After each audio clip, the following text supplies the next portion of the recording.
Okay. So, um, do you want to do something from the cars question pack?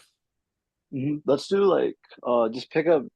I have to pick like a volume pack one passage. Don't do like 1 through 8 or 1 through 9 because I've recently done those. Hmm. So I want to do like a fresh one that I haven't done yet. All right. Do it with you. I also saw your video, so I kind of understand like how you go about it, but just like let me know like how I'm doing Yep. based off the strategies. Uh-huh. Yeah, so you can open up the Q pack and then share your Oh, screen okay. and go that way. Yep. Awesome. We'll do uh desktop. You can see my screen, right? Mhm. Awesome. All right. Cool, cool.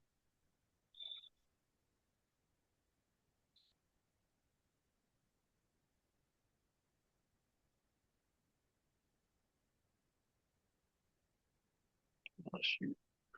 Well, I saw your video the other day too. How to increase your MCAT score Mhm. by 20 points. Mhm. Mhm. Yeah, you just take this guy and you toss him. Oh, yeah. Yeah. All right, let's see. Oh, this is biology. Sorry. Critical analysis.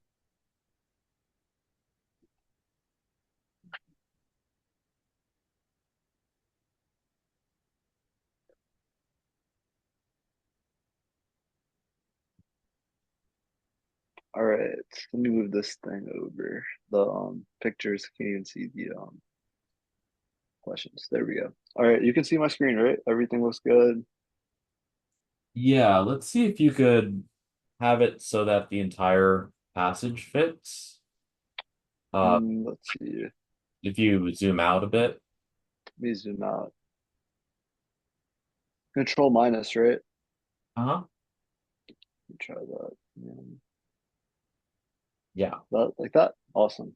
All right, that's perfect. Got it. This So, one's not my fault. What were you saying? yeah, so I'm gonna have you like, yeah, read out loud slowly, sentence by sentence, and after each sentence, tell me what they're saying in your own words. And Uh, yeah, what we're looking for is for our arguments, who's making like what the argument is, who's making the argument, and what support, if any. And mhm. I'm gonna highlight in green the arguments. If there's support, I'll highlight that in orange. And for contrast words, like if a sentence starts with a contrast word, I'm going to Mhm. highlight that in pink. So, Mhm. yeah, you can begin. I had a couple questions though. Yep. First one's kind of like a stupid question, but do you think it's better to like read in your head or like mouth the words as you like read? Um, Is like because I've tried both and I feel like I don't know which one works better. It's just like I feel like I'm overthinking it. But I also like when I read in my head, it's a lot quicker. So yeah, so you're talking about subvocalization, yeah. and that's something that um so you're saying that you could read without subvocalizing? Well, I kind of like yeah. I don't move my like mouth when I read sometimes, or I could move my mouth when I read. Oh, I mean like less so moving the mouth, more so like if you're reading, um, you know, not out loud, are you reading out loud in your head? Yeah, yeah. Like, I'm reading out loud in my head. So yeah, that's subvocalization, and yeah, that's fine. Um, so Hmm. but What do yeah. what do you usually do? Do you vocalize it when you're reading? Like when you took the test and stuff? So there's I mean like there's a way of reading where you don't subvocalize, and that's something that I like practiced when I was like a teenager. So Hmm. I can do that, but yeah, that's not gonna be it's not really that important. Yeah. And since you really want to like read slowly to like really understand what they're saying, um, subvocalizing is totally fine. Okay, gotcha. All right. And oh yeah, the next question, sorry. So I noticed you say like all transition words, or not all. Like Fast I word. mean, yeah, those transition words like but, however, in contrast. Um, is the stuff after the transition word how the author's feeling, or the stuff before as well? Because I mean, it's two contrasting things. But I mean, like I know overall, like the transition words a hint for like how the author's feeling. But I feel like if I focus more on what's after the transition word and understand that more, that's going to give me more of an understanding versus understanding what's before and after. It's So transition words are just like, like then or something like that. But what I talk about are specifically contrast words. So mhm. that's like but, however, despite, although, etc. And the contrast word means that whatever comes after the contrast word will be not or the opposite of whatever comes before the contrast word. And a lot of times, not always, a lot of times, what comes after the contrast word will be like the author's opinion, but that happens sometimes. It's not something that you're going to see all the time.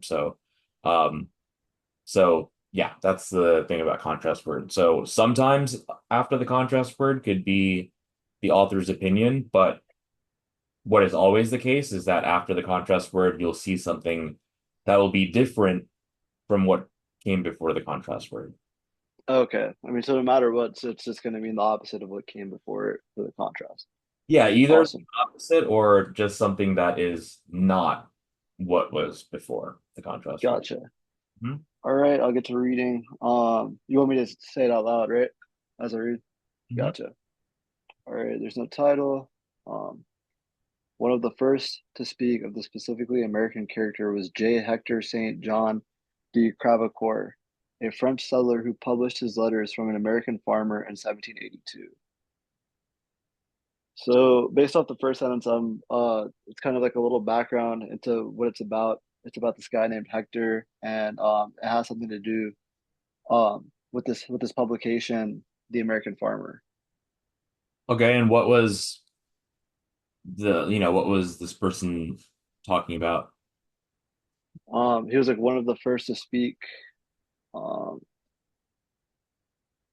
I mean, the person was talking about the American, like his publication, and it's about J. Hector St. John. That's like the main character. But well, that's the person who wrote that letters from an American farmer, right? Yeah, I So see. it's not a character, right? Yeah, okay, I see. Yeah. But what was this guy writing about? Um,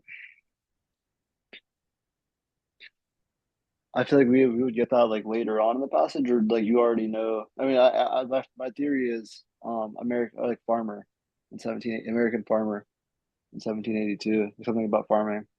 No, no, no, no, no. No. So, Uh, so see, it says one of the first to speak of the specifically American character. So mhm. it's not like character in a novel or something like that, but it's the American character. It's like the American, you know, personality or type of person, Oh, I see. Oh, right? I didn't catch that. Yeah.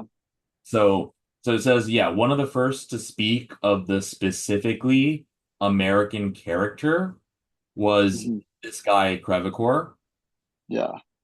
And he was just some French settler who published this book that's called Letters from an American Farmer.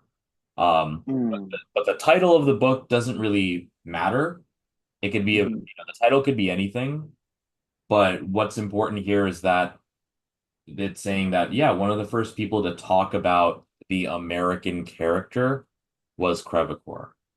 Gotcha. Okay. We don't yet know what he said about the American character, but we definitely know that whatever he said is about the American character. Oh, I gotcha. See. All right. He set the tone for many future discussions when he observed that Americans tended to act with far greater personal initiative. and self-reliance than Europeans. So is it okay to stop right there? Uh-huh. So he's setting a tone for how Americans like tended to act. Like he's basically like explaining like how Americans are acting. And so Um, how does he, so like what does he say?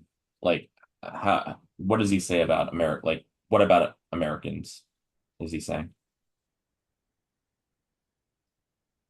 uh, they acted with far greater personal initiative. Yep. So they're more like And what else? directed and self-reliance. So Yep. they're like more self-centered, essentially.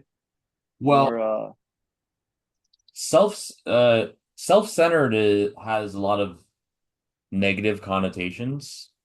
Like if mhm. you're self-centered, it means like you only care about yourself, Yeah, right? And you're egotistical and stuff. But yeah. I don't think they're saying that because they're just saying like what's initiative I mean, initiative is like setting a goal, kind of like you're like starting or not setting a goal, but kind of pursuing a goal. Uh, yeah, and self-reliance. yeah. Self-reliance. So, I mean, the way I got centered from is because it's personal Uh-huh. and self-reliance. So that's why I was like, but also like I need to see what he says. You know, it's like outside information, maybe. Oh no. So yeah, no Yeah, outside information. yeah, Definitely yeah. using that. But no, I guess what you mean, I guess when you said self-centered, you literally meant like focused on, Focused. Yeah, but I'm not thinking like yeah, you I'm. know what I mean about like the when people typically say self-centered, like it's Mhm. typically a bad thing, right? Yeah, like selfish or whatnot. Yeah. Yeah, But okay, but I can understand what you're saying. yeah. So far, I'll just say like, what I noticed is that you're you can be more um specific, less vague. So like the first sentence he said this Crevacore guy talked about something, but Hmm. you want to ask, okay, what did he talk about? And that's what Uh, is the American character. And then ties. second sentence you were saying that, he set the tone, but Yeah, how did he set the tone, right? And yeah, I think we said more personal initiative and more self-reliance compared to Europeans, right? yeah, Yeah. yeah. No, you're right. I'm not. Yeah, I need to be thinking why. A lot of the whys. All Mhm. right.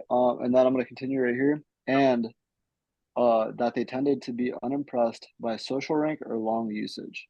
So and this is just like another. It's an elaboration. Would you say, or is it part of the claim?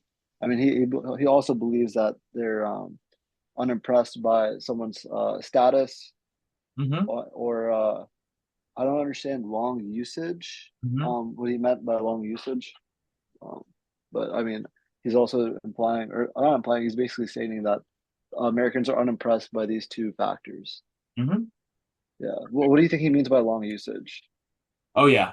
So I don't know what that means specifically, but it's probably something related to, as you said, social status. I So, see.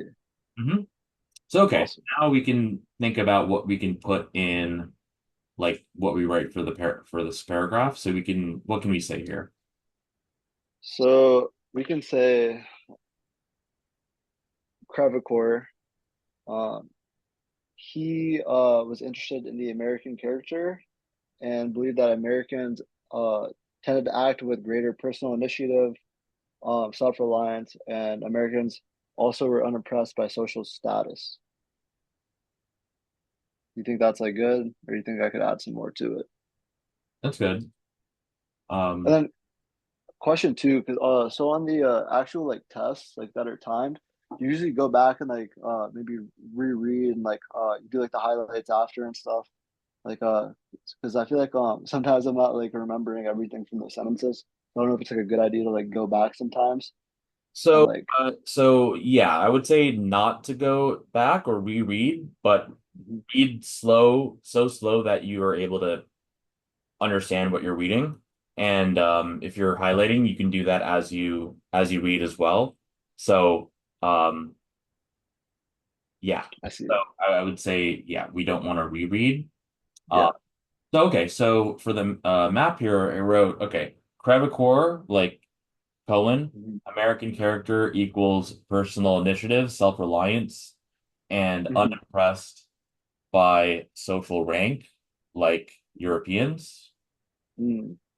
So how'd you get the like Europeans part? I mean, I knew he was French. Oh no, I see. Reliance then Europeans. It says right there. Mhm. Self-reliance then. Okay, got it. Yeah. And so the highlights that I do, like, you know, Hmm. like some like people usually highlight stuff like entire sentences and stuff like that, but it's Hmm. that if you highlight too much, it takes away the point of highlighting. So you can see that I'm not highlighting anything like grammatical, right? Yeah. I'm just highlighting like nouns, and I call it like caveman speech. Like if you just read what I highlight, like if you just read what I highlight, this is what it says. American character, Crevecoeur, personal initiative, self-reliance, Europeans, unimpressed, rank. Yeah. So the grammar stuff like is unimportant because if you just put those nouns, if you highlight those nouns and you see that, okay, American character is what we're talking about. Crevecoeur is the one who talked about it and said that it involved personal initiative and self-reliance compared to Europeans and also being unimpressed by rank. So Hmm. that's how the highlights can serve as so like the map is the thing that we're writing, paragraph one and stuff about, but Hmm. the highlights can kind of serve as a pseudo map. I see. Yeah, no, that makes sense. Also, do you highlight contrast words as well by themselves or like on like the actual? Gotcha. Mhm. All right, awesome. All right, I'll go to the next paragraph. Mhm. Schooled by the philosophies. I don't know if that's a typo. Is it? There's no I. Schooled by the philosophies of the 18th century French Enlightenment, Crevecoeur had no difficulty appraising the typical American as a kind of new man. All right, so basically the philosophies of Europeans didn't have any difficulties seeing Americans as this kind of new man, quote unquote. So, I'm sorry.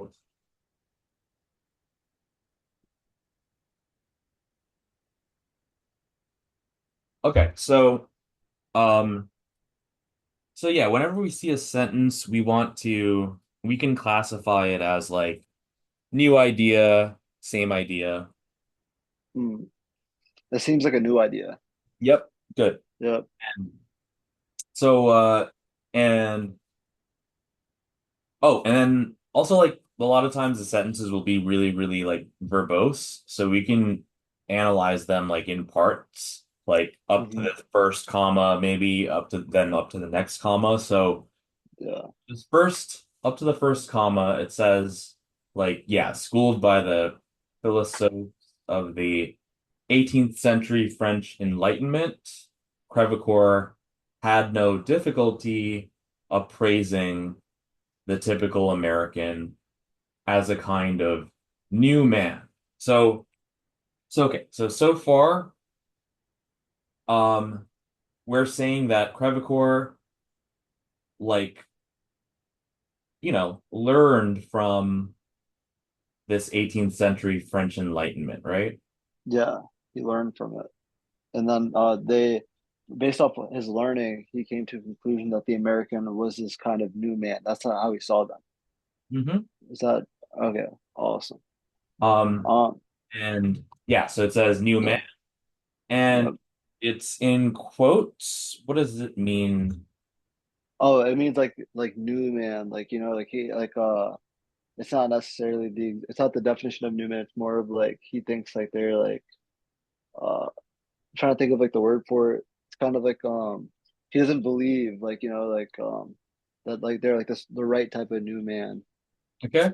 So, uh, so sometimes the quotes could be a little because okay, sometimes it could be like the air quotes where the person doesn't really believe Hmm. in that in using that term, but other times it could just be when the person introduces a new term that they made. Mm. which case do you think this is, considering what comes after it? I would say like case of a new term. Yep. Yep. And because after it kind of describes what that new man could mean, right? Yeah, So it's what, gonna elaborate. uh-huh. So how does he describe what this new man is like? An emancipated, enlightened individual confidently directing energies toward the environment, both natural and social. So the new man is someone that um, he projects in his environment kind of in a natural and social way. Hmm. Yeah. Aiming to writing, no, aiming to wring from it a comfortable happiness.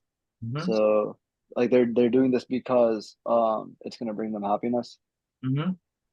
Crevecoeur wrote of the American that here the rewards of his industry follow with equal steps the progress of his labor.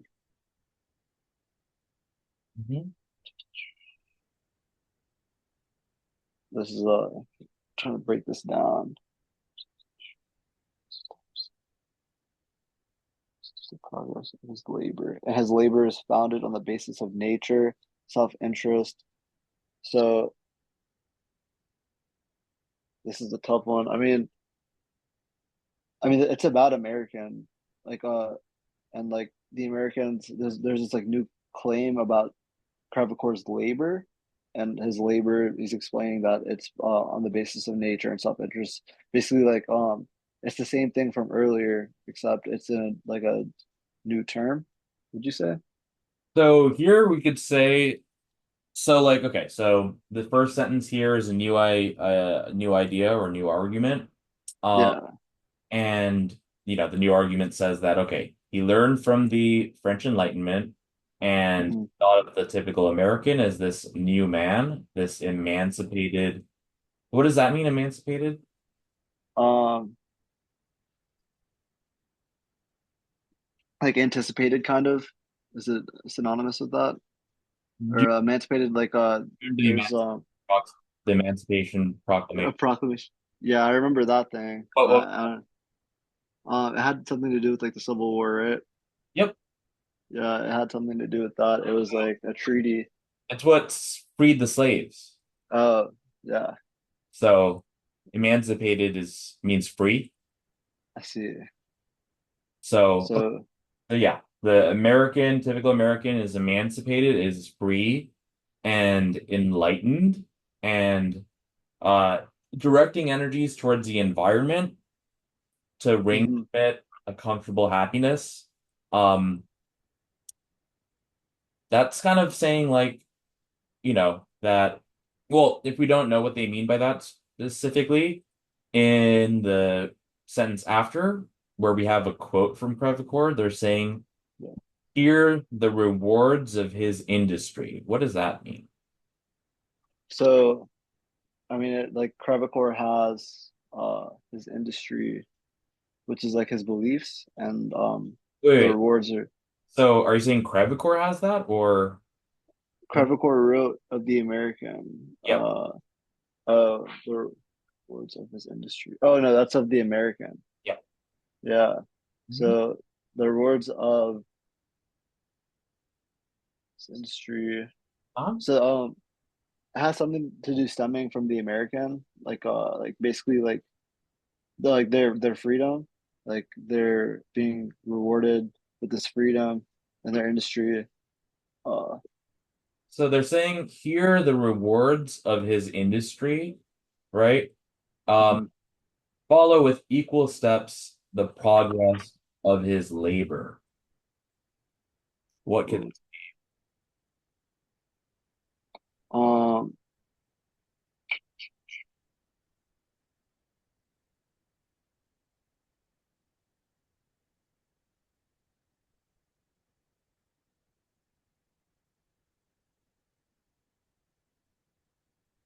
I'm actually not following Mhm. very well. I'm not like So okay, they're saying the rewards of his industry, right? yeah. Um, the word industry in this context could mean something. Um, anything come to mind, maybe? I'm thinking of like the like American Constitution, maybe. Uh, Like how it grants them a lot of freedom. well, so let's see. So okay, if we go even back more, the word ring, Yeah, does that like aiming to wring from it a comfortable happiness.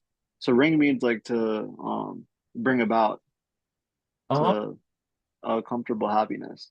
It's like when you let's say you have like a little towel that's like soaked in water, Hmm. and then you like, you know, do that, Yeah, s- squeeze the yeah, water out. yeah, That's wringing it, right? yeah. That is wringing it. So in this context here, it's like he's squeezing like all of this stuff out of his labor, like his work. Like he's working on the environment, like either, let's say Yeah. like farming or something like that. And, um the rewards come from that. And so when they say industry here, they mean like hard work. Oh, I see. Because the wringing takes work, Yeah, and exactly. yeah, wow, that's crazy connection. Yeah, Yeah, yeah. So it was funny because I was asking like what they meant by industry, and then I was like, you know, like without like telling you, right? So then I was like, okay, yeah, let's talk then about ring to see. yeah, So like two things. I can show you that that like okay, if you don't understand what they mean by ringing it, maybe you can understand it by the time they say industry. If you don't understand it by the time they say industry, maybe you could understand it by the time they say labor. But yeah, if you didn't get it, from then maybe you can think a little bit more about uh what was meant by, ringing it and the industry thing before.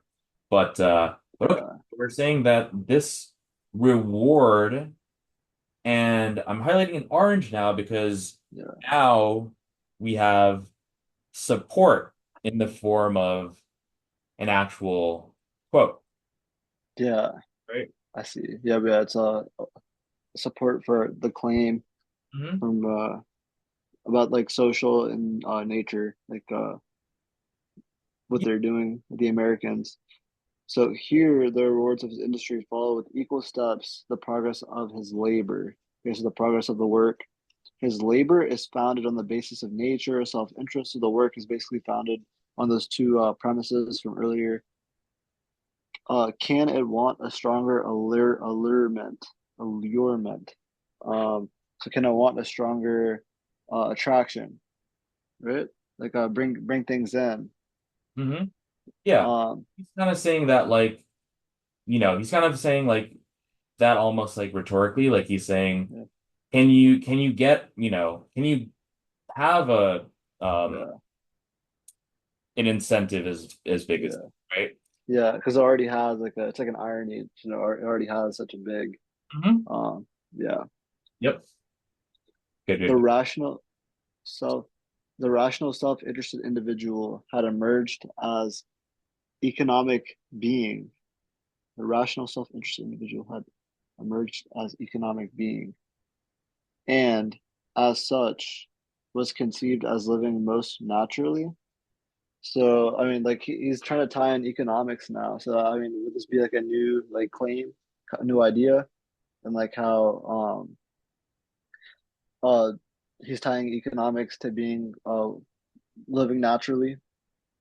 So, uh, so okay, so like, um, each sentence could be, I didn't say this before, but each sentence could be three things. It could be a new argument, same argument, or like, um, Support. a modification Oh, I see. argument. Because the support would be like, so this thing about that I highlighted, like rewards of his industry, that's Yeah. considered same argument as the previous. So like Hmm. when you said schooled by the philosophers and emancipated enlightened individual, that would be the new argument. And then Yeah, his quote, like the rewards of its industry, that's yeah. called same argument, Hmm. support. Um, and now the sentence that we're on now, we can say that this could be, I mean, well, we could do two things, either modification of the argument or same argument elab. I think I see. I think it's better to say same elab. Um, Okay. but uh, but yeah, so we're kind of just continuing what we've been saying a little bit. So yeah, so we're saying rational self-interest, Hmm. that's the individual, and Yeah, economic being thing, we don't know really like if this is related to like, well, sure, we could say that it's related to economics, but the fact that economic being is capitalized makes it like a new term. I see. So we don't know what the term means yet. That's all. Like we don't know what he believes, Hmm. or because he hasn't stated that term yet. That's why I was thinking it could be like some new argument because that's not a new term, but that's not always the case. So we'll go with elaboration. Hmm. And as such, was conceived as living most naturally in the conditions of a competitive market in which trade and exchange would replace traditional ranks and loyalties as a coordinating mechanism of social life. So this is kind of like I feel like this is like a new argument because now he's talking about a competitive market and he's bringing in trade and exchange and replacing traditional ranks. But I mean the ranks are from the previous argument from paragraph one, the social rank. So I'm not too sure if it would be a new argument. What do you think? Yeah, so I think we can say that this could be a modification of the argument, uh, Hmm. in that we're saying that this is, yeah, it's an economic um, context here. If we're saying Yeah, most naturally in a competitive market, yeah, and that's in which trade and exchange replace the traditional ranks hmm, that would coordinate social life. So, trade and exchange replace traditional ranks, uh, yeah, which which would be like how it would be in like Europe or something, I guess, like the ranks. But in America, it's more so the like free market, hmm. right? I see. So yeah. So he's trying to say basically that the their competitive market is going to replace traditional ranks like in Europe and coordinate this mechanism of social life. Okay, and I feel like that might go with yeah, it's a modification because it goes with that first part where he talks about social rank. So now he's just saying like how the this competitive market is coordinating the social life. Mhm. That's like the pattern. Okay. Yep. All right. So for this, I'll be right back. okay, you already got the. I'm You're using good. I'll be right back. One second. No worries. No worries. Take your time.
Sorry about No, you're good. that.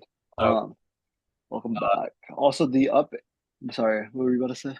Oh yeah. So for this paragraph I wrote arrow to the above, learn from French Enlightenment in parentheses 18th century economic being, competitive market, which is trade, replaces traditional ranks. Um, I didn't put like emancipated or enlightened or rational or self-interest. Maybe I should put that. So rational self-interest. Yeah, I see. And what does the up arrow mean? Does that just mean like it's elaborating just or continuing. is it like a new claim? Oh, just continuing from uh the paragraph above. So I see. that just so like the paragraph above is talking about crevicore. So I'm just saying crevicore, like arrow to Oh, I see. or learn from the French Enlightenment. Uh, Hmm. the highlights, like if you can like scroll it a little bit, it seems to be a little bit moved. Yeah, there you go. Yep. There we go. Yep. So Awesome. yeah, does that make sense what we put down for paragraph two?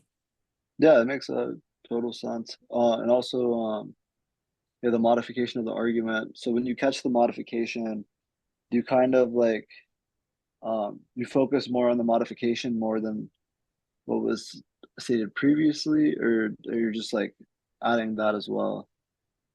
Yeah, so here like the modification came in when we talked about um the economic being Hmm. because prior to that we were just saying self-interest, which is pretty similar to paragraph one's personal initiative and self-reliance.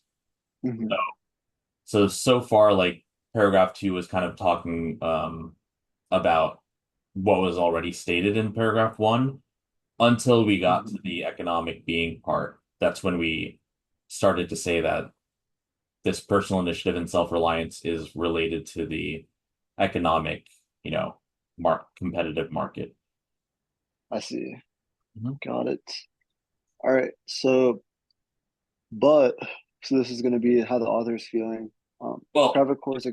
so let's so this is going to be something different than what came Hmm. before, but Yep.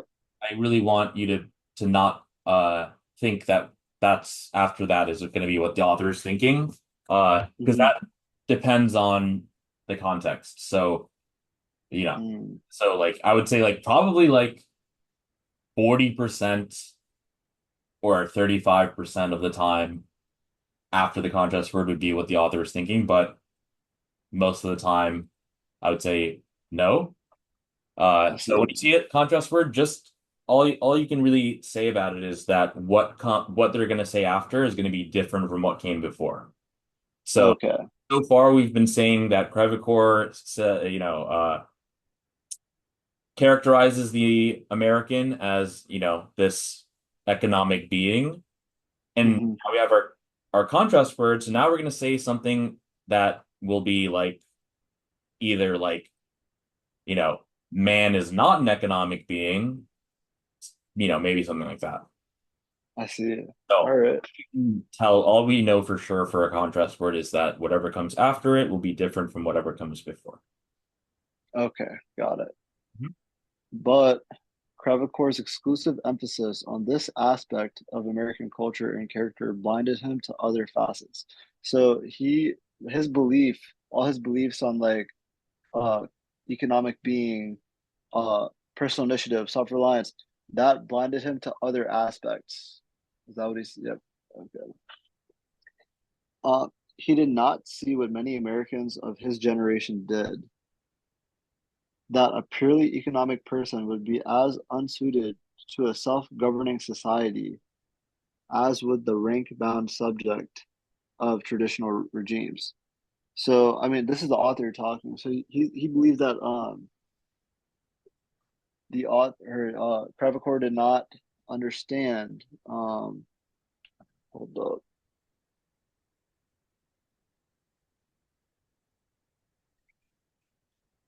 So I know he's trying to tie in traditional regimes. I'm trying to get it more specific.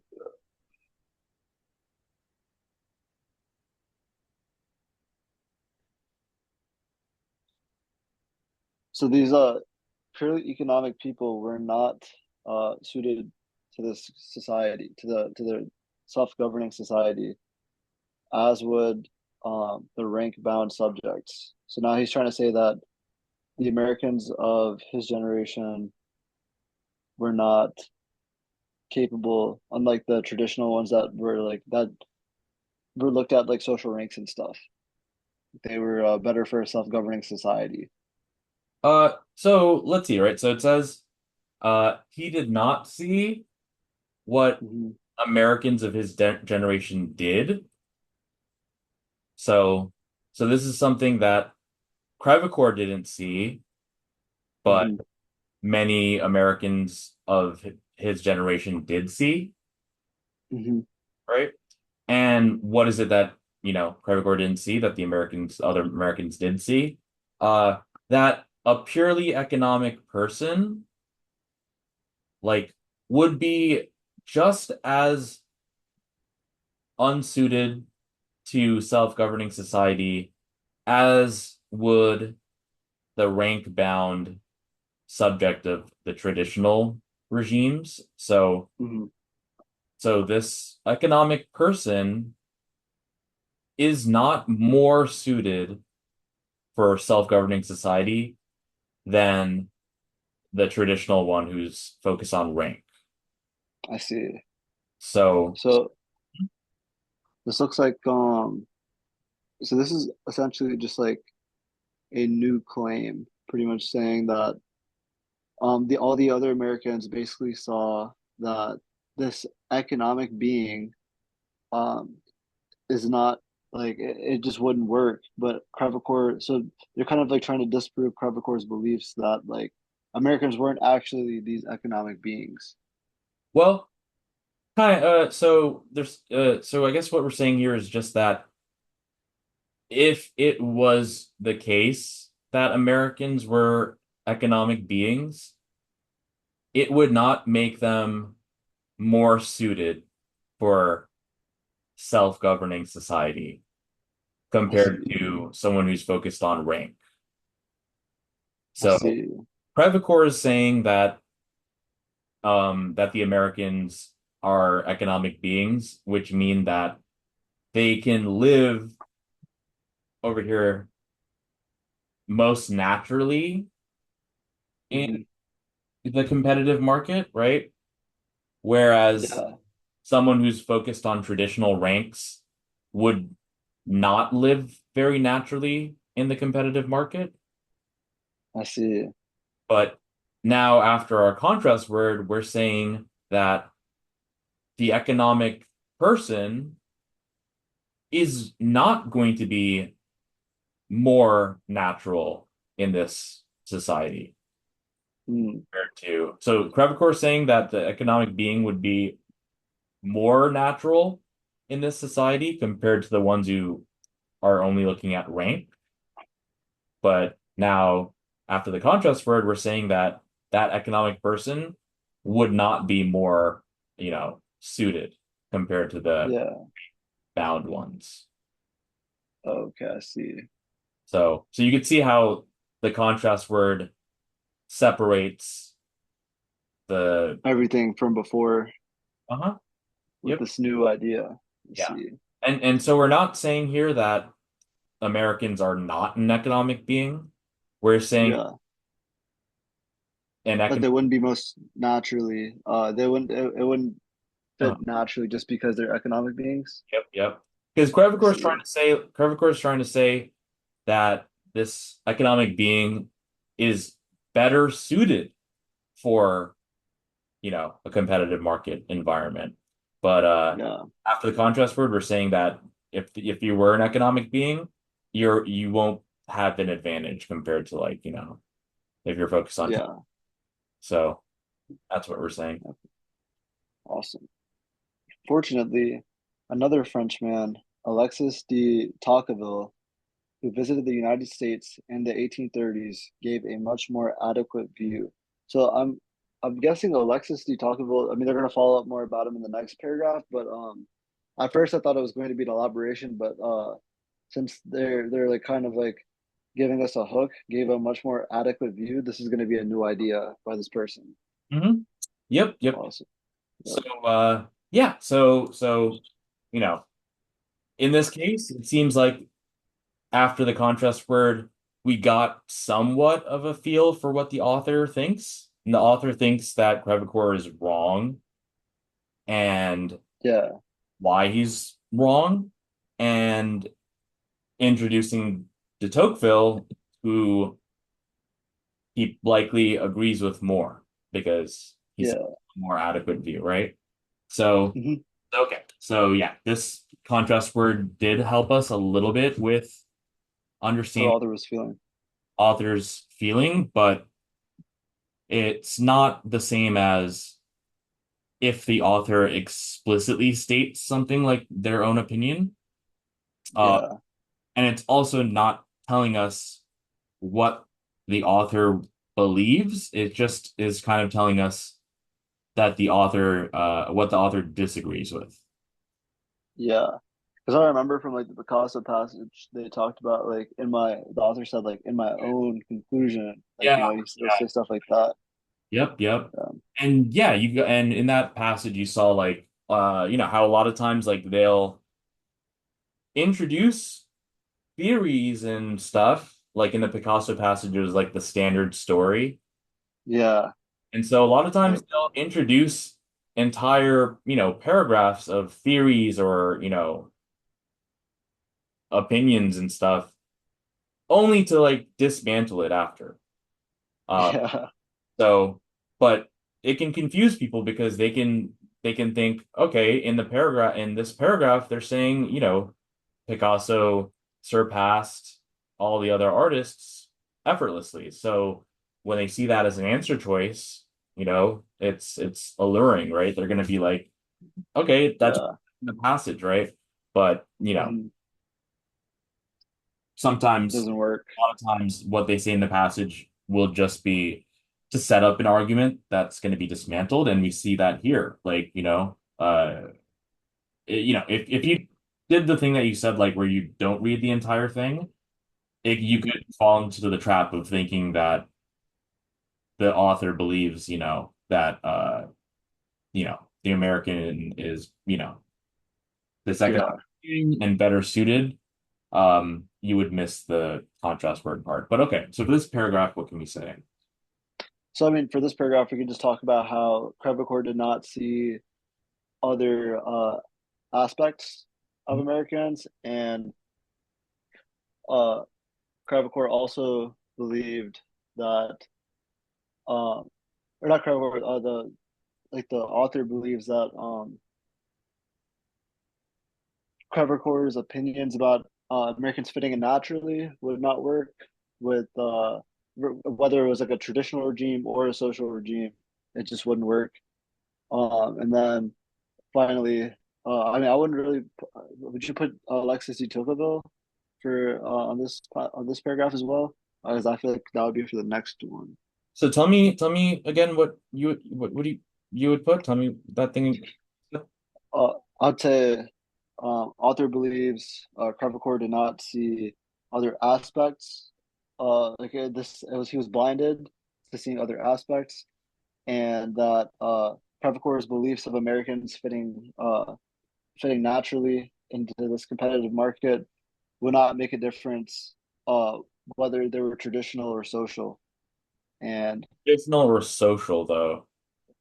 or like the traditional regimes, because I thought he was just trying to say like whether like they were traditional or like I thought he was trying to compare it to like social ranks or something. Because traditional regimes are not the social rank; it's like the opposite, right? Well, uh, it says rank bound subject of traditional regimes. Mm-hmm. Rank bound subject. That, Oh, I see. so that would be the people who Yeah, are focused on rank, right? yeah. Okay, yeah. Never mind. Yeah, rank bound subject of traditional regimes. Yeah. So the main comparison we see here is, and that we see from paragraph two as well, uh is that there's there's an economic being type of Hmm. person that you can be, which focuses on, you know, the competitive market and trade and exchange. But then you can also have someone who focuses on traditional ranks, Mm, I and see. that's the main difference here.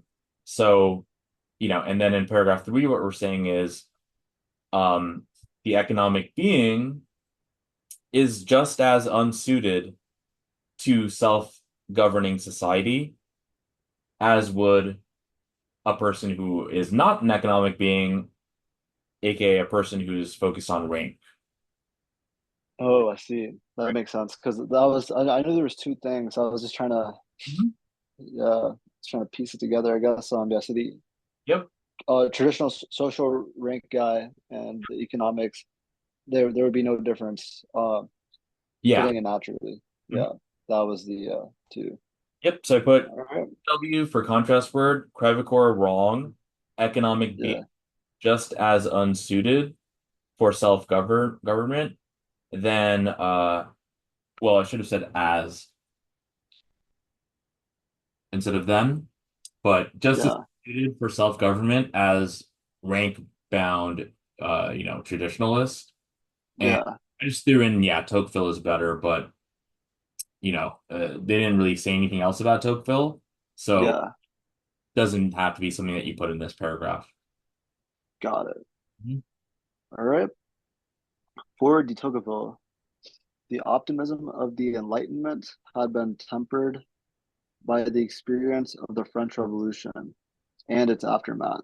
So Tocqueville believed that um, any optimism when it came to the Enlightenment was I'm not even sure what the Enlightenment is yet. I was trying to think about connecting it to before Mhm. that it had been dismantled essentially by the French Revolution and what came after the French Revolution.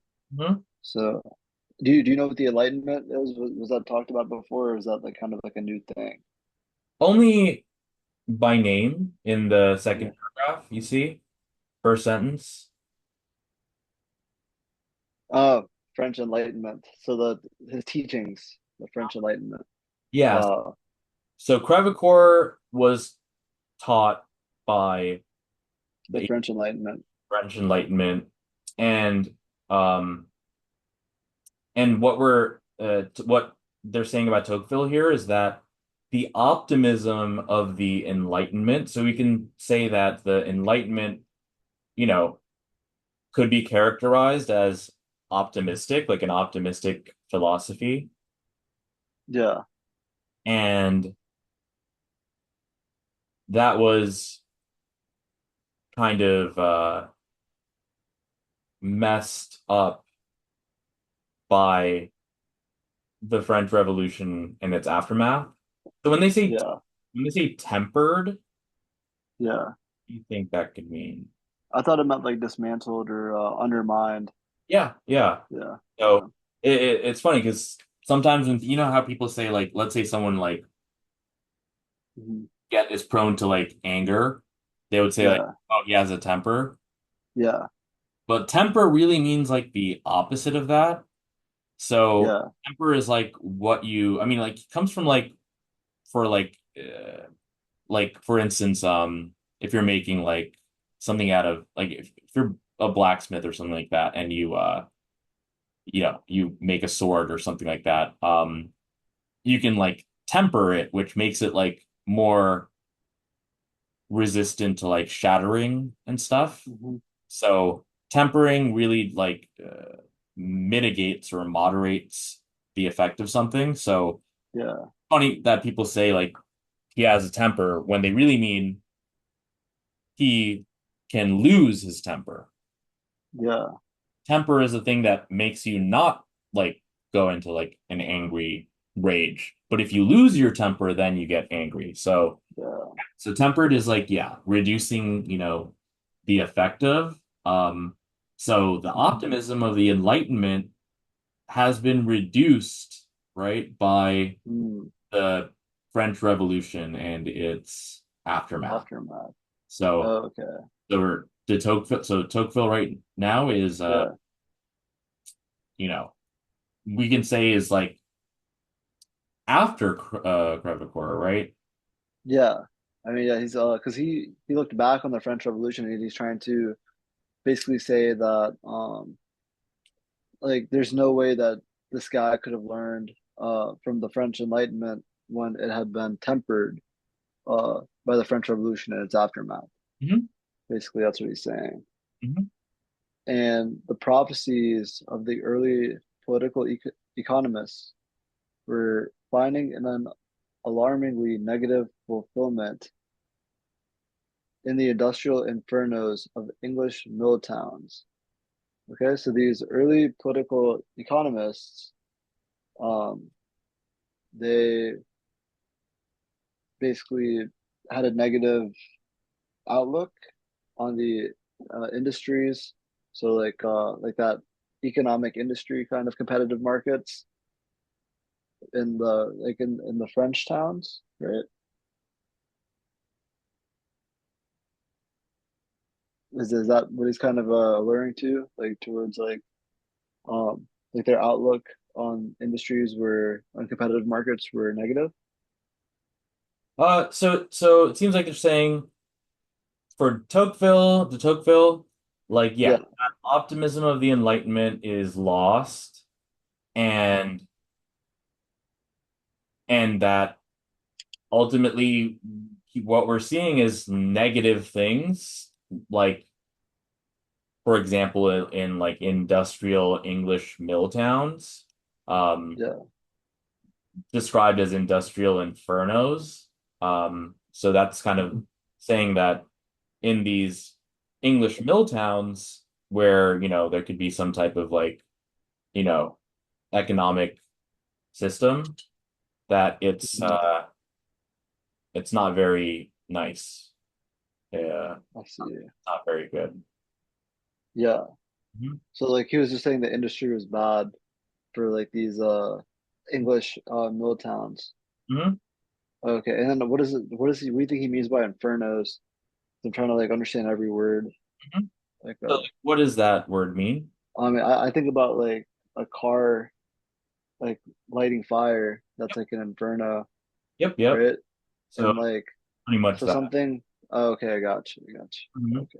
Yeah. Yeah, I feel like what you told me about like ringing the towel, I'm gonna start doing that and it's like a lot of words. Oh But I yeah, feel like that's a good. I don't think about that, you know? Yeah, yeah, Right, right. that's a good.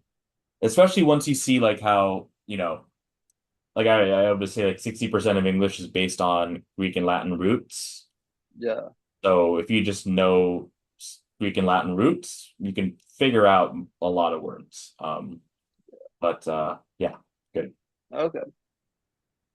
De Tocqueville came to the United States as a sympathetic observer, eager to determine the lessons the first 50 years of the first truly modern nation might have to teach prudent and uncertain Europeans. Okay. So they're talking about how this they're talking more about de Tocqueville and he visited America and he wanted to learn the lessons um, of the first truly modern nation. Um, and like he just went to America and basically was looking to see how were compared to Europeans.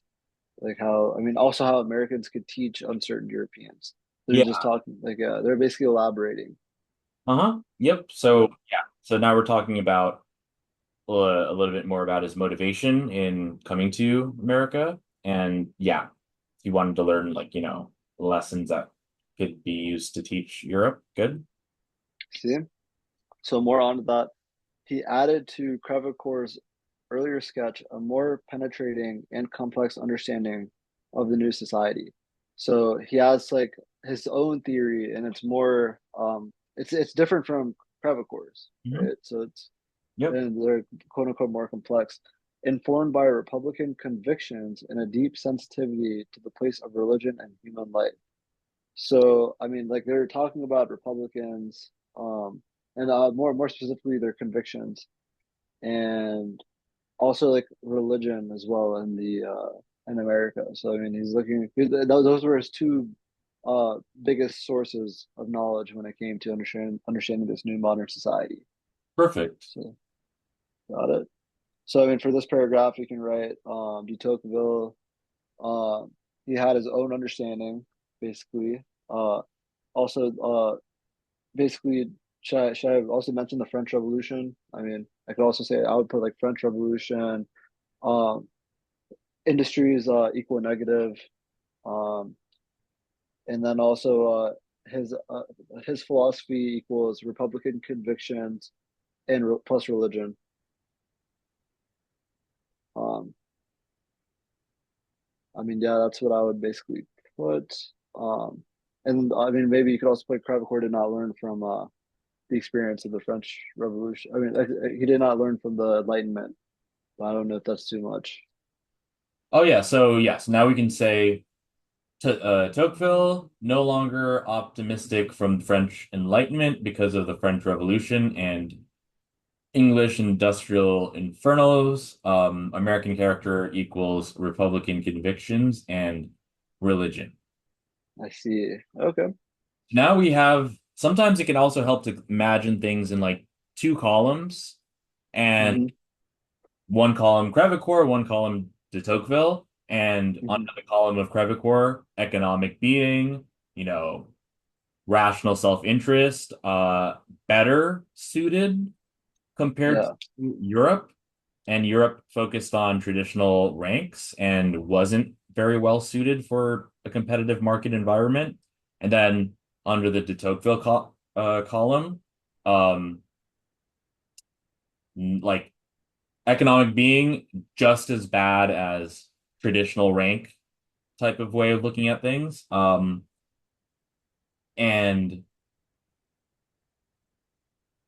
rather than American character being, about personal initiative and self-reliance and economic being, uh, Mm-hmm. American characters determined by Republican convictions and religion. So Yeah. pretty different. So, and Okay. we can tell the tone from the tone of the author from paragraph 3 uh, Yeah. that he favors de Tocqueville. Um, Yeah. also something here in this paragraph That's where it. it says he added to Crevecoeur's earlier sketch a more penetrating and complex understanding of the new society. So that also kind of gives us an idea of the author's tone and how he prefers de Tocqueville's out. Yeah. I see. Yep. Okay. So in Democracy in America, de Tocqueville was concerned to understand the nature of the democratic society. Okay, so he's interested in democratic society on his visit to America. He saw everywhere coming into existence, but most fully exemplified in the US. So basically, he's basically saying this everything coming in was most exemplified in the US. So everywhere coming into existence is, I Uh, mean, what is meant by the like what's the everywhere coming into existence? Like what's that referring to? I mean, I guess Republican convictions and religion. So they say it in the sentence here. Yeah. The nature of the democratic society. Yep. Oh, I see. The nature of the democratic society. Democracy was everywhere coming into existence, or Uh-huh. is it more about the nature of it? Yeah, I so guess it, uh-huh. Yeah. I guess yeah, same thing. So de Tocqueville is trying to understand the nature of the democratic society that was coming into existence everywhere, but most fully formed in the US, right? Hmm. But And how'd you get most fully formed? Because it says exemplified. yeah, so exemplified means like, it's acts as the perfect example of, Hmm. but I get fully formed because, he's saying prior to that, everywhere else it's in the process of coming into existence. Hmm. Oh, I see. He's talking about everywhere else. Yeah. Dang, I didn't even like. I thought he was just. I was picturing I'm in middle of the park and everything was coming in, and I was like, okay. But But middle, I didn't. I was like in the middle of the park in like New York, and I was picturing like something good, positive coming into existence, and then most exemplified in the U.S. I huh? think I just need to get better at like understanding. I mean, he was comparing like everywhere else. That makes a lot more sense. Uh-huh. Yeah. So you want Okay. to see like so, it says the nature of Yeah. something he saw like so I think you kind of like um maybe were like the nature of he saw everywhere coming into existence, but nature of what? And what's The the democracy. coming into existence, right? And Yeah. society. And now this also kind of compares to what was said before. So like here, um, the self-governing society, like Yeah. when I first saw that, I was like, what? Okay, that something unique here that they're talking about. What does Yeah. that mean? And my thoughts were that it could mean something like democracy, because that is, a self-governing society, like Yeah. compared to like monarchies and stuff like that. Um, Yeah. Now we're just, getting like a definitive, you know, term for it, which is just democratic society. But yeah, that's so de Tocqueville wanted to understand, the nature of the democratic society that's, mostly in the US. Hmm. Okay.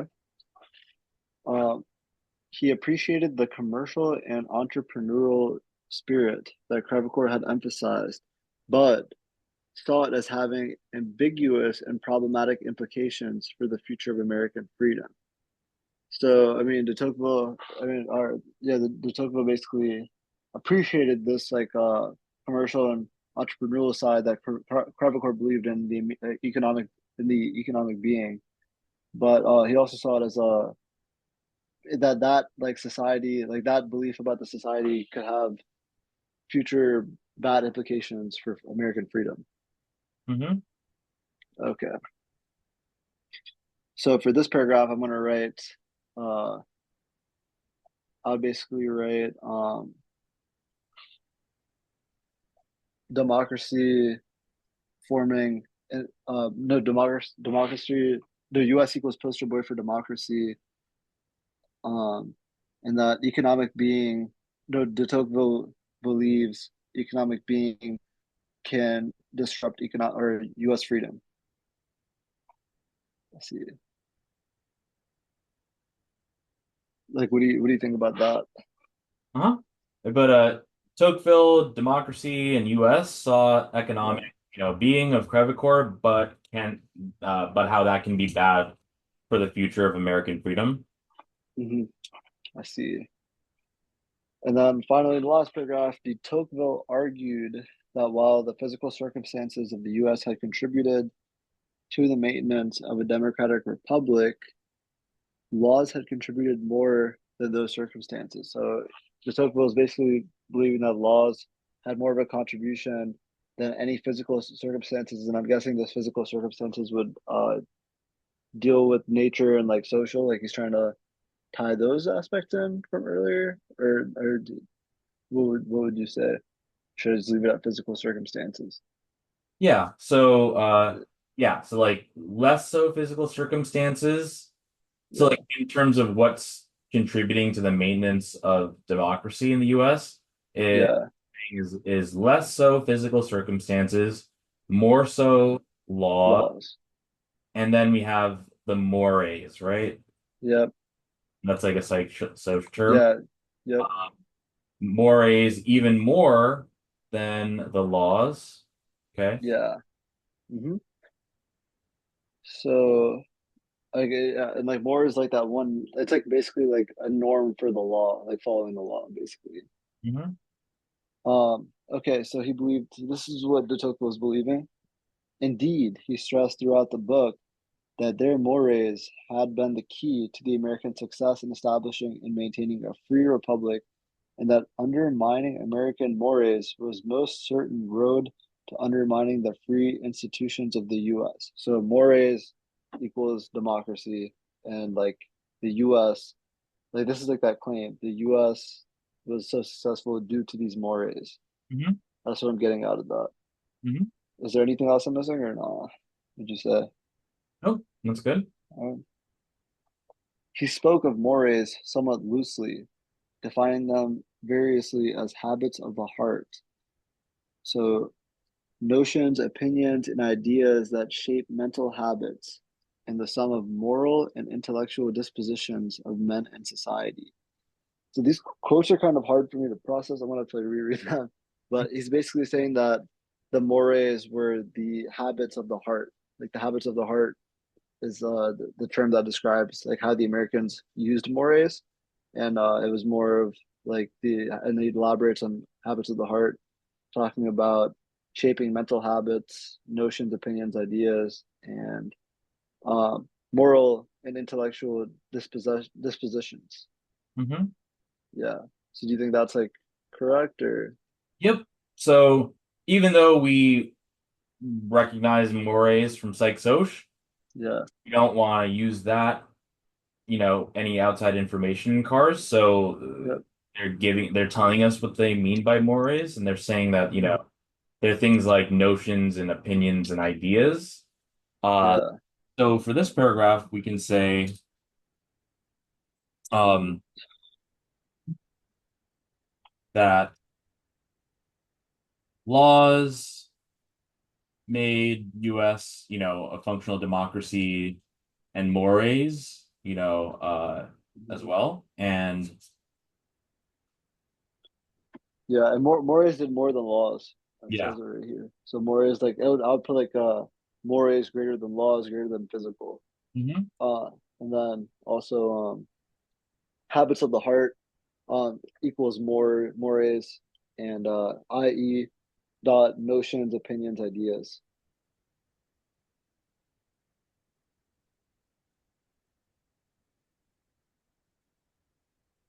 Hmm.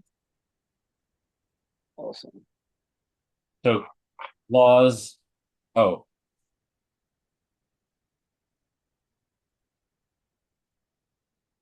so mores greater than laws, much greater than the physical Yeah. circumstances, Two yeah, two arrows. made US democratic, made the democracy work. Mm-hmm. What are mores? They're, yeah, notions, opinions, ideas. Mm-hmm.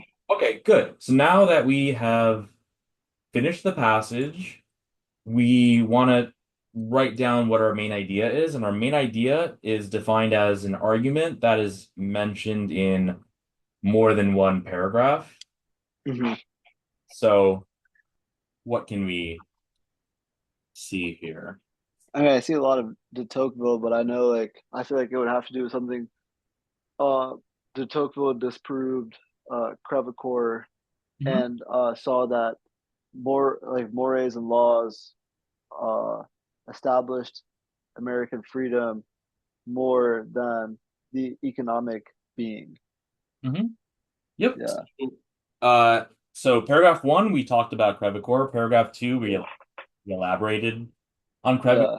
And then paragraph three is when we really start talking about what the author believes, right? And he believes Hmm. that Crevecoeur is wrong and why it's wrong and how de Tocqueville is better. So yeah, so this contrast word for us was really, really helpful.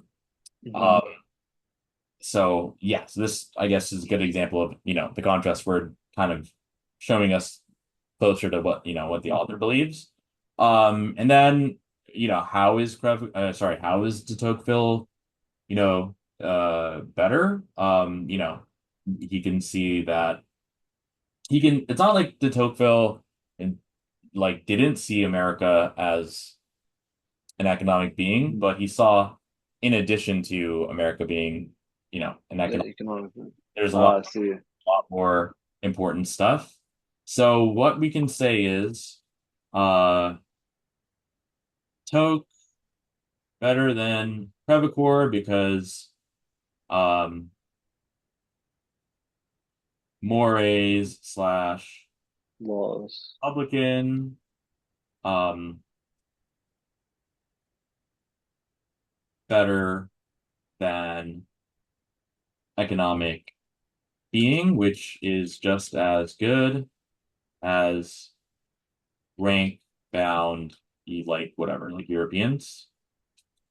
So Toke greater than Crevacore because mores slash Republican, whatever convictions Mhm. are better than the idea of the economic being, which is just as good as, if you're a rank bound European. Yeah. All right, good. So now, yeah, take a screenshot of the passage with all the highlights and the map. Yeah. Got it. Yep, Let me get the map too. All right. I have the map as well. awesome. So now I'm going to block. Block out the passage. Yep. And Got you. we probably won't have time to do all these questions because I have someone at 5, but yeah, let's see what we can do. So No worries. Yep. let's start with, yeah, let's read this All question. right. The passage suggests that the example of an 18th century American business person who succeeded in a competitive market but did not fit comfortably into a self-governing society would be best support the view of.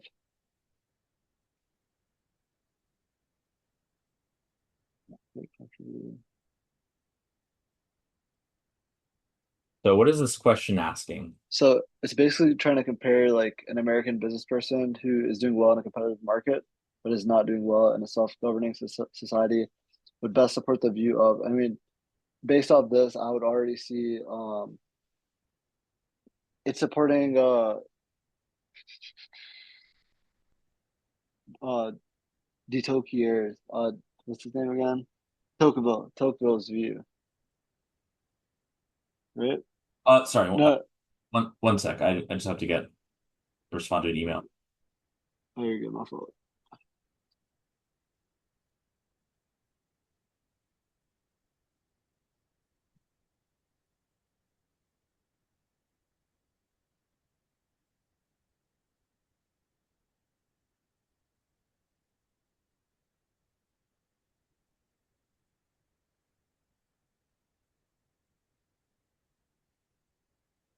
Okay, sorry. Continue. What were you saying? So I was saying this basically supports like de Tocqueville's view on it because Mm-hmm. I mean they're succeeding in the competitive market. Like de Tocqueville still like didn't really have issues with the competitive market, but uh Because self-governing, yeah, Yeah, because Crevacore would say that this American business person who succeeded in the competitive market did fit comfortably in a self-governing society, right? yeah, So that would be what Crevacore says. So we can eliminate yeah, A by saying it's contradiction. yeah. The And pair, then enlightenment thinkers would be too vague. It wasn't really talked about. yeah, And and if and then Enlightenment thinkers influenced Crevacore, and yeah, this is like the opposite of what Crevacore's saying, then yeah, likely it would be also not what the Enlightenment thinkers are saying. mm, And then French revolutionaries are kind of like the opposite of like the Enlightenment thinkers. And although they said yeah, it was, influenced by the French Revolution people, it wasn't necessarily that de Tocqueville believed in the French Revolution like people's ideas. It's just that the optimism of the Enlightenment was reduced by the French Revolution. So perfect. yeah. Pretty good. Awesome. All right, the passage suggests that de Tocqueville's analysis of America might have been more accurate than Crevecoeur's because de Tocqueville possessed. Um, so they're basically saying that why is de Tocqueville's analysis of America better than Crevecoeur's? And it's because de Tocqueville had what? And basically, this is aligning with the author's opinion. I mean, I would say like Okay, I'm gonna just go one by one. A conviction that Americans were purely an economic people. No, he didn't believe that. That was Crevecoeur. Good. Um, a You get belief in contradiction. Yep, a Okay. belief in Republican principles. I mean, he did believe in Republican principles, but he also believed in other things. So I think that's too vague. It's not specific enough. Um, a bias in favor of rational self-interest. Uh, they never talked about him being self-interested. But they did say they did talk about rational self-interest, right? How they did. But but you could see that in our Yeah. Let's see. I mean, based off all these answer choices, I would put B as the answer. I so mean, but I feel like because that was taught. I feel like so yeah, I look at our map for the like if that's mentioned. rational self-interest. Oh, I see. Paragraph two. Uh-huh. Learn from fresh enlightenment. I give So, it. yep. Replaces traditional ranks. Rational self-interest. So that the paragraph two is talking about Crevecoeur, and at the end they talked about de Tocqueville, Yep, yep. right? So So so he had a rational self-interest. So that had to be that makes sense. yeah. Let's So see. so C would be wait. So they're asking about de Tocqueville, right? Yeah, So we know that A is Crevecoeurs, right? yeah, That's out, and the reason, and you also want to have a reason for eliminating some. yeah. Um, and the reason for this is contradiction because it's Yep, contradicted directly by the passage, right? And yep. rational self-interest was also one Crevecoeur. right? So that's also Yeah. contradiction. And then what about 18th century education? Oh, I see. Yeah, because he did have that 18th century education after the French Revolution. So Wait, that's he had the 18th century education, but I feel like they didn't. Do you think they talked about 18th century education for de Tocqueville? yep, right. Economic being just as unsuited. Paragraph two. I was underlining it, Oh, 18th century learn from French Enlightenment. Yeah. Oh, I see. right? Oh yeah, did you see that in the passage? It's in paragraph two, right? You see, I just underlined it. Yeah, yeah. French Enlightenment. Mhm. Yeah. Okay. Yep. So D is also Oh, Crevecoeur. Crevecoeur. Yeah. So that is also going to be wrong for contradiction. I see. So the best answer would be B, belief in Republican principles. Yep, because Yeah. look in our map. Uh, Yeah. uh, I see. I mean, yeah, he did talk about the Republican principles. you see what I'm. Yeah. Yeah. Republican convictions. Yeah. I just thought I was my answer choice E was more of like I was looking for like something to do with like laws, mores, ideas like those like he or democracy, you know what I mean? So I mean, yeah, Yeah. I guess Republican principles is talked about. So this is a good example of in cars, the right answer is just the least wrong. Yeah, Because I know you're saying like, okay, it's true that de Tocqueville believed in Republican principles, but he also, said that it was due to religion and mores, right? yeah, So I could see how you're saying that, it's not the entire thing, but that's why we yeah, compare it to the other choices to determine that it's the least wrong choice, right? yeah. No, that makes total sense. Like I told you too, like based off looking at all of these, I'll Mhm. just pick B. But like also like it's good to have a reason. Because I Yeah, mean, because I, you could like if you eliminate yeah, choices for the wrong reasons, then yeah, kind of like luck, right? yeah, And we want to minimize luck as much as possible and maximize certainty. So that's why we yeah. like so like if you just chose B, like that would be like let's say 80% certainty. Mhm. But when we looked at A, we're like, okay, this is exactly what Crevecoeur said. That's wrong. And then Mhm. C, wrong for the same reason. D, wrong for the same reason. That boosted our, certainty like 100%. So I see.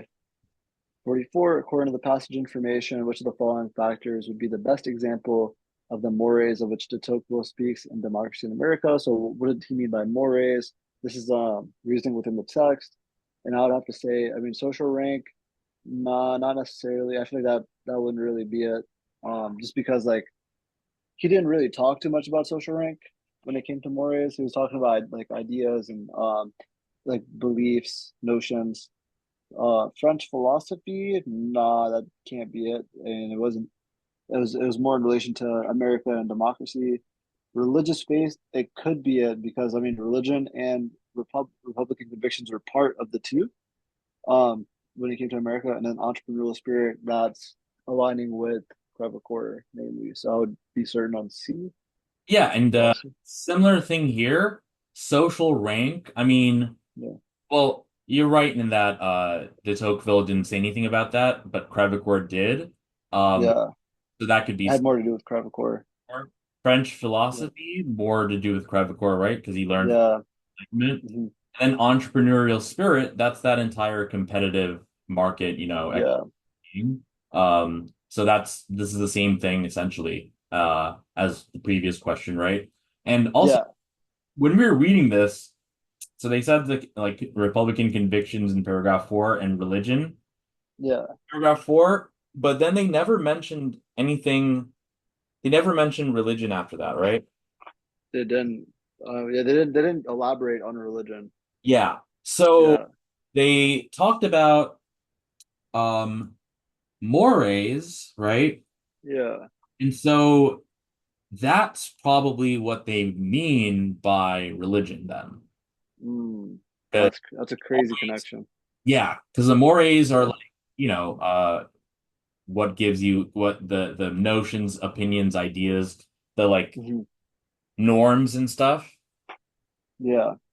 And, from that's something that like religion can give you. So that's a thing that I noticed when reading it. Oh wow. Yeah, that makes sense. And Mhm. like, and also the Republican part. What did he elaborate that with again? It was just more of like how democracy. I mean, I know it was like a. It was talking about how like democracy like is America is like the best version for it. But like, did he elaborate anything else for Republican convictions? Would you say or not? Like Um, how you connected mores to religion?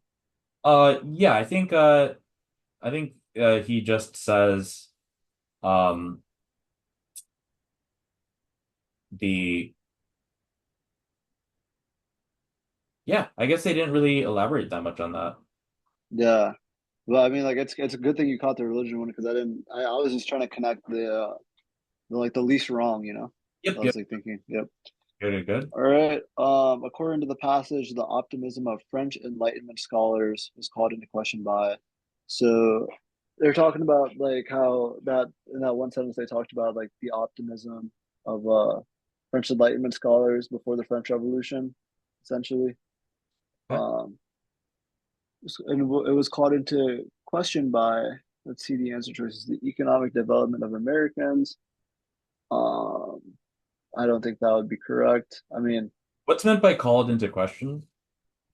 like empirical verification or not. Uh, you could say a little bit more. Um, so like what undermined Yeah. the optimism of French Enlightenment scholars Uh-huh. essentially, Yeah. and like Oh, I yeah. mean like oh I see. I mean like I don't remember them tying the economic development of Americans into the optimism of French Enlightenment scholars. I mean, because they were basically saying like the industry is negative and all of that. So like, So, mm, so who, uh, de Tocqueville or Crevecoeur, who would call the optimism of the French Enlightenment into question? um, it would be the Tocqueville. You would call it into question. Yeah.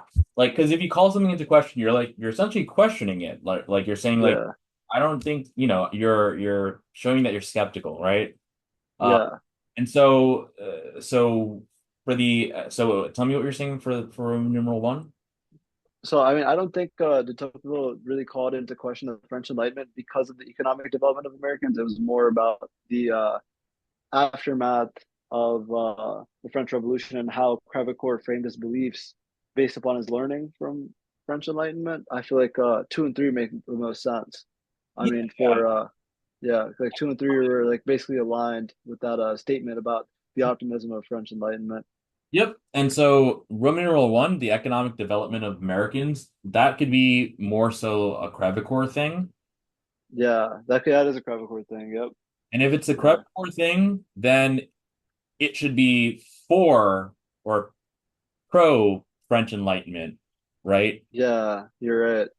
So we can, Oh, I see. so I mean, you still did perfectly here, but a lot of Yeah. times we can say something better than this isn't right. We can say this is talking about like Crevecoeur. You can kind of go, back and forth with like the two column idea. Um, I see. so Roman numeral one, like what column would it fall into, right? Oh, Crevecoeur. Yep. And the other two would fall under the Tocqueville. Yep. And then And then it's like, okay, now the question stem, is it asking about Crevecoeur or is it asking about de Tocqueville? And since it's saying the optimism was called into question, it's talking about de Tocqueville. So then we choose, yeah, two and three. But mhm. if it said something like not called into question, then it would be a Crevecoeur question, and then we would choose one. So Awesome. good. You're right. Oh, what is five? So I don't want to hold you up. Um, Oh yeah. yeah. Yeah, I sent an email. That's who I was sending an email to just a few uh Mhm. minutes ago. So we can, I think there's like maybe a few more. Okay. Awesome. Awesome. Oh yeah, there's only two more. Yep. Yep. You just finish them. All Mhm. right. On the basis of the passage, a comparison of Crevecoeur and de Tocqueville's views of America might reasonably lead to the conclusion that. So I mean, now they're basically trying to say like, um, on the basis of Crevecoeur and de Tocqueville's views, like what would it lead to the conclusion that based upon the comparison between their two views, and like what where do they differ or where do they come or where do they agree? Essentially, they're just saying what is the conclusion based off that. Let's see the first one. Both Crevecoeur and de Tocqueville were pessimistic about America's future. No, I believe that they talked about the uncertainty of America's future, but they both didn't really they both didn't have pessimistic views about America's future. They actually were both optimistic. Crevecoeur was optimistic about the economic being, and de Tocqueville was optimistic about the like American democracy and stuff. Due to mores. So think about that again for the de Tocqueville. So like de Tocqueville, I feel like de Tocqueville didn't have a pessimistic view because he was basically saying uh, what do you call it? He was like about America's future because he was talking about like democracy You see what I and like how outlined? Republican no longer opt from French Enlightenment The opt. because Oh, I wrote opt, but yeah, what did I yeah, mean? you meant like no longer like learn from French Enlightenment No longer optist. because no longer optimistic. Yep. Do you remember where it said Yep, that? yep, it was optimism of Enlightenment had been tempered by the experience of the French Revolution. So could you say The that Tocqueville is optimistic? I feel like he was pessimistic, but I thought that was more about pessimistic about Crevecoeur. So they're saying that unlike so like de Tocqueville was no longer optimistic from the French Enlightenment. Oh, I see. So comparatively, you know, maybe we don't have to say that he's totally pessimistic, but we can certainly say that he's less optimistic than Crevecoeur, right? Crevecoeur. Yeah. So, mhm. Okay. But regardless, both of them were not pessimistic because Crevecoeur was optimistic. Good. De Tocqueville was somewhat more pessimistic than Crevecoeur about America's future. So we just talked about this. I would say, this is our best answer right now, so we'll hold on to it because this is true. Crevecoeur was somewhat more pessimistic. This is not true because this is the opposite of that. Both Crevecoeur and de Tocqueville were extremely optimistic. This is the one I would have put, but since I saw what you said, about America's future, um, I think de Tocqueville was somewhat more pessimistic. Mm-hmm. Yep. And so Yeah, you see how, okay, so A, wrong because of yeah, contradiction, because yep, Crevecoeur was not described as, well, Crevecoeur was described as optimistic. Um, hmm, C would also be contradiction because hmm, Crevecoeur, like, we don't have to say that anyone is pessimistic because yeah, logically speaking, if someone is less optimistic, they would be more yeah, pessimistic, right? yeah, It's like if you go like 100% optimistic to like 90% optimistic, it, yeah, what's the other 10? It must be pessimistic, right? yeah, So, I mean, what if you're neutral? I would say that's when you're 50% optimistic, 50% pessimistic, but yeah, that's kind of the way that I'm thinking about this. So, mm, because something could be said about, you know how I said, say like the trap answer choice? yeah. That was the trap one D. Yeah, you know why? Because look, if you have Extremely, right? so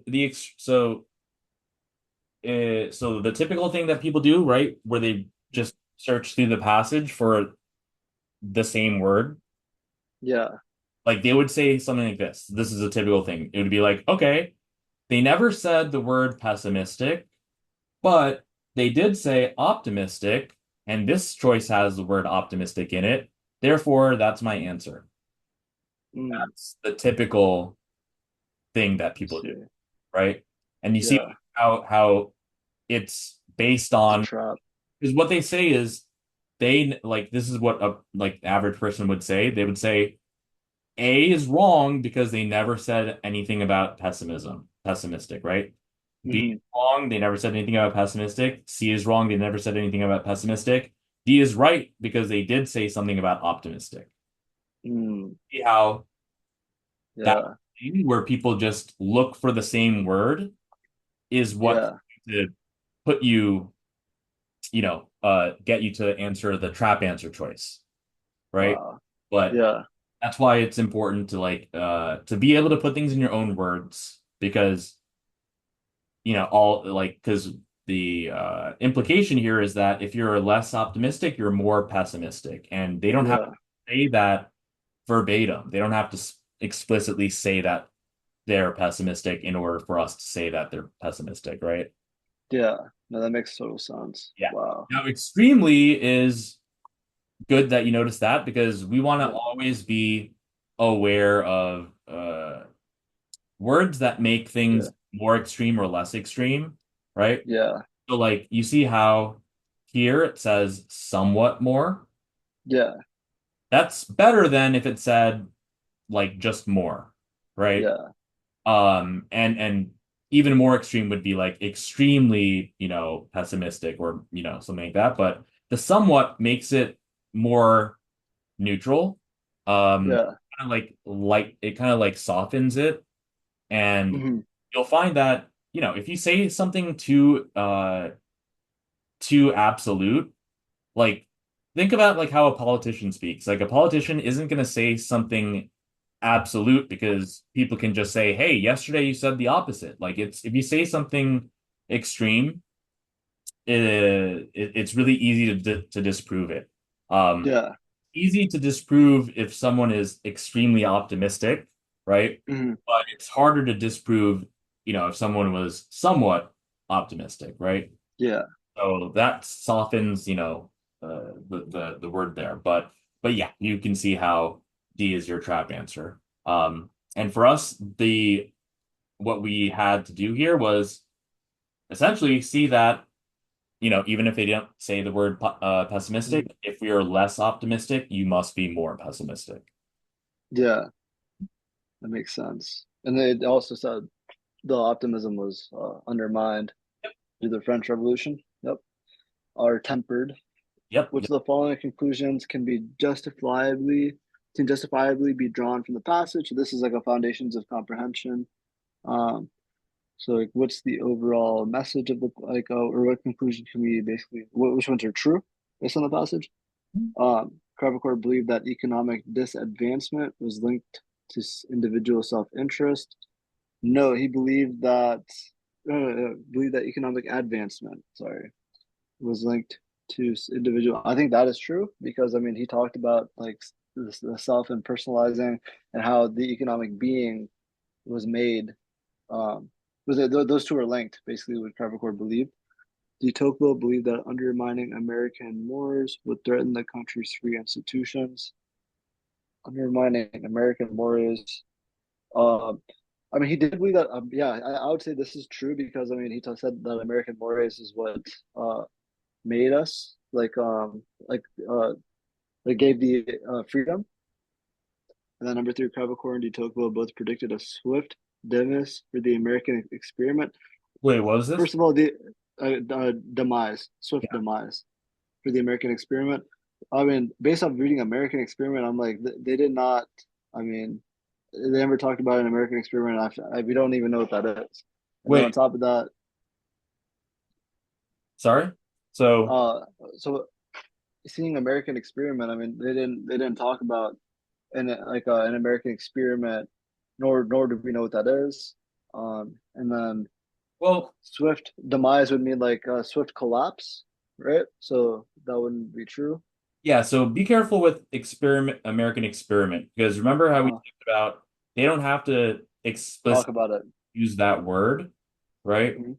So they don't have to explicitly use that word to mean that that's something that they talked about, right?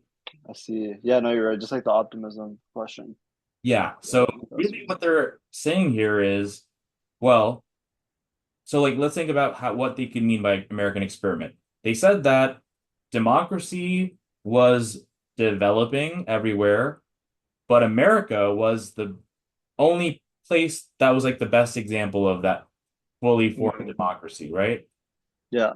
So if this is something that no one else has made or done, uh, Hmm.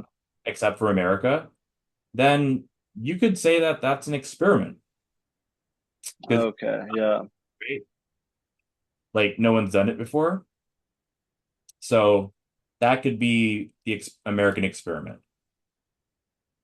Okay. I see. Yeah, that makes sense. I started to think about that more, but Yeah, also seeing demise. I mean, that's like it's kind of like a negative word. So I mean, yeah, it means it's that. not going to go in the right way. And Crevecoeur believed it would go in the right way, Uh-huh. even though de Tocqueville was less optimistic. But I feel like overall he believed that like since America is like the poster boy for Yep. all this and that, we have mores, we'd be fine. So Yeah. say So, so one and two. so for this one, you want to be careful eliminating any choice. If your reason for eliminating a choice is they never talked about like this Mhm. word like this, be careful Gotcha. because they don't have to explicitly use that word to talk about it. Um, I see. and then this demise thing, like it means death, right? And Yeah. Crevecoeur didn't predict anything like that, right? Crevecoeur Yeah. in the optimistic, but Yep. the de Tocqueville part a little less so, right? Yeah. So because de Tocqueville did say that, there could be something bad for the future of American freedom, Yeah. but my take on that is that while that might say something about a demise, it certainly Mhm. wouldn't be a swift demise, which means fast. Yeah. He said something in the future, right? Yep. So, so I think that we can like so on one hand we can eliminate this because Crevecoeur just straight up is not predicting a demise for the American experiment at all. But Yeah. we can let's go a step further by saying de Tocqueville also may have while he may have said that there could be, a demise to the American experiment, he said that that could happen sometime in the future, not Yeah. with, not fast. So, yep, pretty Oh, much. okay, that makes yeah. So there's multiple ways to go about it too, like Yeah, yeah, yeah, yeah. Swift, and then like Yeah. demise. I mean, Yep. I mean, yeah, awesome. all about that. You'll see, like, even when you do the science stuff, like, there's so many, there's for each question, like, I can think of usually like three ways of proving something wrong or something like that, or proving something right. Um, but yeah, good job. So yeah, how do you feel Awesome. about it? Oh no, I feel like I learned a lot. That was like really good. Yeah, right. Yep.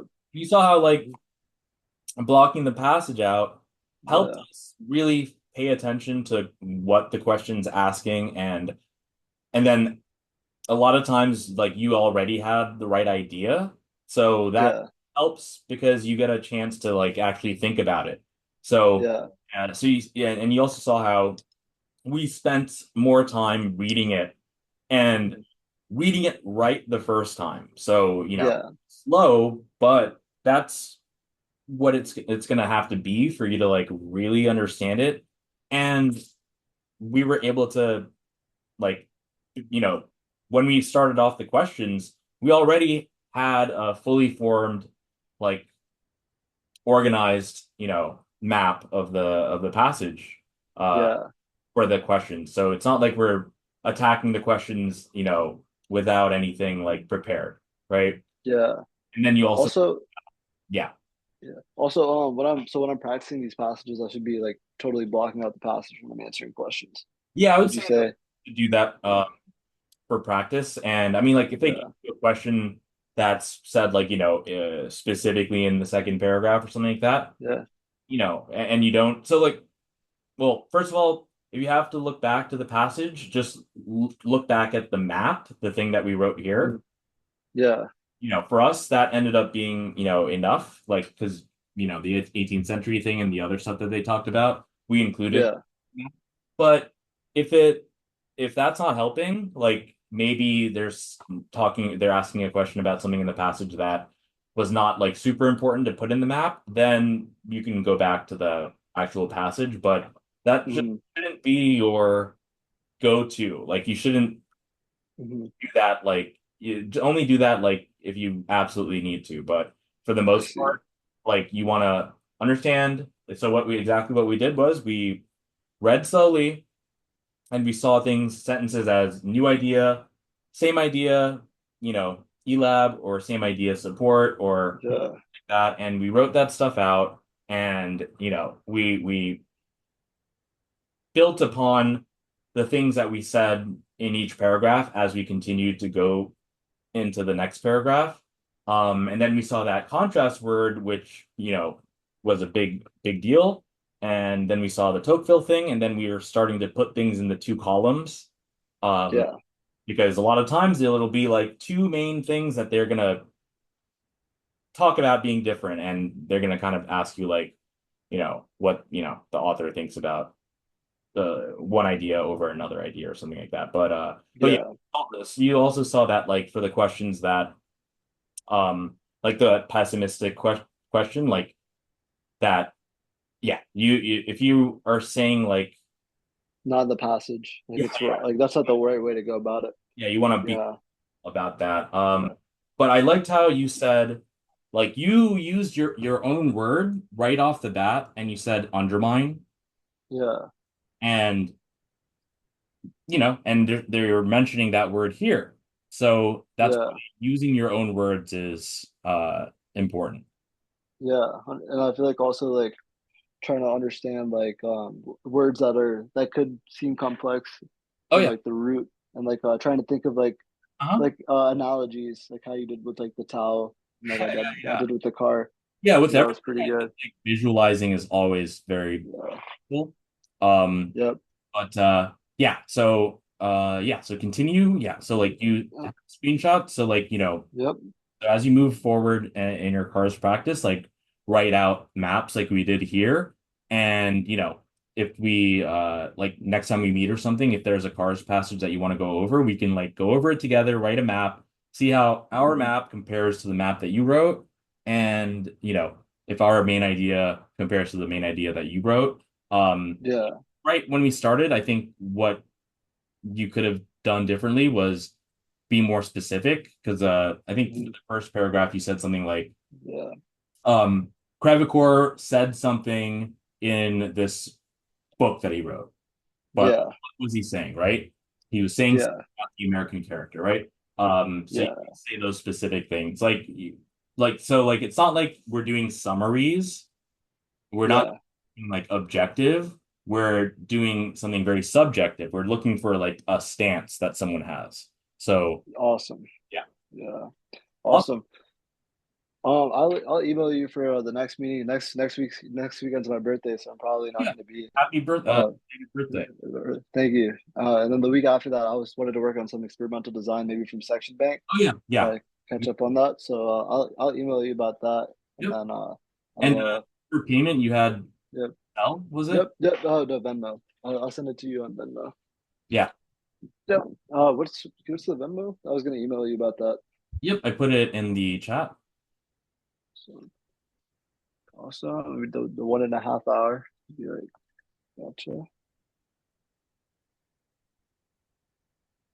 gotcha. It should be 2 hours. 2 hours? Okay. Gotcha. No worries. 75 times two. Yep. 150. Got it. All right. Does it say unknown colored? Yep. Is the name? Got it.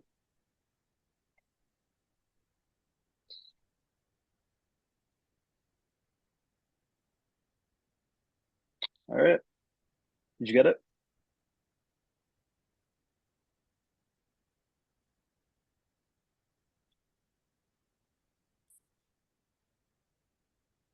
Did you get it? Got it. Awesome. All right. Thank you. And yep, good luck, to you. And yep, you can email me for scheduling. Or you have my calendar link. You could use that. All right. Yep. Awesome. Take care. Awesome. Yeah.